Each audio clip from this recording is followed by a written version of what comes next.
Shalom Bracha, nous poursuivons avec la 4e Mishnah du 3e Pérec. La Mishnah nous enseigne ici Hanotel em alabanim.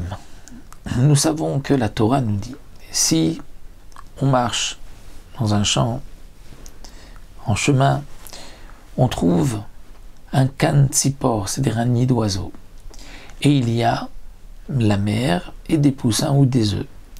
La Torah nous interdit de prendre les poussins lorsque la mère est présente, de prendre les œufs.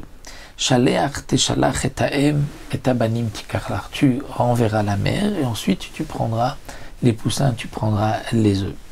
Si quelqu'un il est notel em alabanim, c'est-à-dire qu'il a transgressé, il a pris em alabanim, c'est-à-dire il a pris la mère alors qu'il y avait les enfants devant, ou il y avait il a pris les enfants alors que la mère était présente.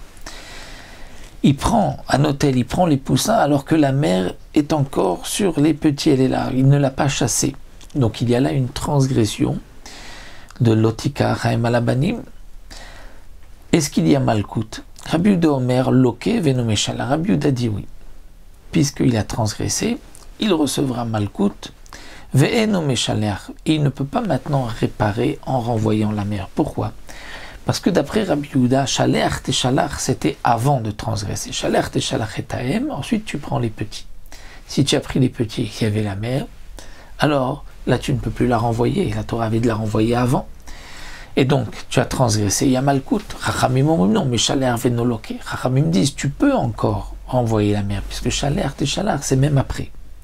Et donc puisque tu peux renvoyer la mère, il n'y a pas de malkout, puisque c'est un lave anita clé. C'est comme si le AC vient réparer le lave, et donc tu n'y a pas de malkout. Zéaklal, voici la règle, kol mitzvat lo taseh sheyesh ba kumasen chayav mal. Tout commandement négatif où il y a la possibilité par un commandement positif de réparation, en chayav mal, on n'est pas chayav de malkout. Donc ça c'est ce que le Tana de la Mishnah nous apprend. Et donc Barthénoura nous rapporte aussi un autre exemple à propos d'un gage où la Torah dit l'otavo el beto l'avot abuto, tu ne rentreras pas chez lui. C'est lui qui doit te sortir, te donner le gage. Si tu es rentré, que tu as pris, alors la Torah dit il faudra que tu le rendes. Dans ce cas-là, si tu as accompli le AC, après tu l'as rendu, il n'y a pas de malkout. Mais si il n'a pas accompli le AC, et là, on revient pour les Chachamim. Les Chachamim disent, tu renverras la mère et tu ne reçois pas de malkout.